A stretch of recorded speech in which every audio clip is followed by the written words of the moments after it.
धोरणात्मक निर्णय घेण्याचे अधिकार हे माननीय एकनाथ शिंदे साहेबांनी म्हणजे शिवसेनेने मला देखील दिलेले नाहीत। त्याच्यामुळे पुण्याच्या संदर्भामध्ये आमची सगळ्यांची माननीय एकनाथ शिंदे साहेबांबरोबर चर्चा होईल, मुख्यमंत्री महोदयांबरोबर चर्चा होईल आणि त्याच्यानंतर निर्णय होईल। मी काल पुण्यामध्ये देखील सांगितलं, युती तुटली ही एका महानगरपालिकेची बातमी महाराष्ट्रभर होऊन उपयोगाची नाही, कारण आज आम्ही महायुतीमध्येच महाराष्ट्र सरकारमध्ये काम करतोय। देवेंद्रजी मुख्यमंत्री आहेत, माननीय एकनाथ शिंदे साहेब उपमुख्यमंत्री आहेत। त्याच्यामुळे स्थानिक पातळीवरच्या पदाधिकाऱ्यांच्या रोषामुळे जी काय आपल्याकडे स्टेटमेंट दिली जाते ती आपण अधिकृत मानू नये। ज्यावेळी शिंदे साहेब शिवसेनेच्या वतीनं भूमिका स्पष्ट करतील तीच भूमिका आपण पक्षाची अशी मानावी। सर, मुंबईत तुम्ही रात्रभर चर्चा करत होता, मात्र 211 आणि 212 वॉर्डमध्ये महायुतीचा एकही उमेदवार दिसत नाहीये। उमेदवारी अर्जच भरला गेलेला नाहीये, शिवसेनेकडून आणि भाजपकडून। दोन ठिकाणी युती आऊट झाली आहे का? 227 पैकी 2 जागा नाही, युती आऊट युती इन हे म्हणण्यापेक्षा मला असं वाटतं की आमच्या सगळ्यांपेक्षा जास्त उत्सुकता ही तुमच्यामध्ये असते। 137 आणि 90 ठिकाणी युतीनंच आम्ही लढतोय। याच्यामध्ये शिवसेना भाजपचं एकमत झालेलं आहे। आमच्याबरोबर रिपब्लिकन सेना आहे, त्यांना आम्ही जागा सोडलेल्या आहेत आणि आठवले साहेबांची RPI ही माननीय देवेंद्रजींच्या नेतृत्वाखाली भाजपासोबत आहे। सर, 211 212 मध्ये तीनही पक्षांचे तुमचा उमेदवार ही आमची स्ट्रॅटेजी असेल। कृपाशंकर सिंग मीरा भाईंदरमध्ये म्हणाले की सर्वाधिक उत्तर भारतीय नगरसेवक निवडून आणा, उत्तर भारतीय महापौर होईल। त्यावर आता वाद सुरू झाला। एक लक्षात ठेवा, पक्षाची भूमिका मगाशी जसं सांगितलं, भाजपा पक्षाची भूमिका मांडण्याचे अधिकार कृपाशंकर सिंगना दिले असतील असं मला वाटत नाही।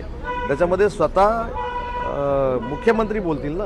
शेवटी मी मगाशी जसं सांगितलं की मी आज तुमच्याशी संवाद साधतोय, पण माझ्या पक्षाचं धोरण ठरवण्याचा अधिकार मला दिलेला नाही। मी जरी राज्याचा मंत्री असलो तरी ते उपमुख्यमंत्री शिंदेसाहेबच ठरवणार आहेत। तशाच पद्धतीनं भाजपाचं धोरण ठरवायचं, मुंबई महानगरपालिकेचा महापौर करायचं धोरण हे कृपाशंकर सिंग ठरवणार आहेत असं मला वाटत नाही।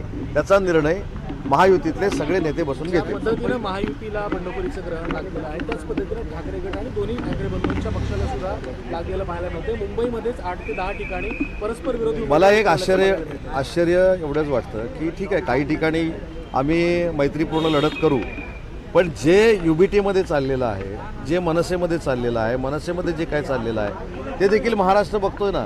पण कदाचित आम्ही 232च्या फार मोठ्या मताधिक्यानं महाराष्ट्राच्या राजकारणामध्ये आमदार म्हणून काम करत असल्यामुळं तुमचे सगळ्यांचे डोळे आमच्याकडे लागून आहेत। पण कार्यालय फोडली गेली UBTची, आणि जे कार्यालय ज्यांनी फोडली त्यांना परत तिकीट देण्यात आलेली आहेत। त्याच्यामुळे काय चाललं हे तिकडे पण आपण बघितलं पाहिजे।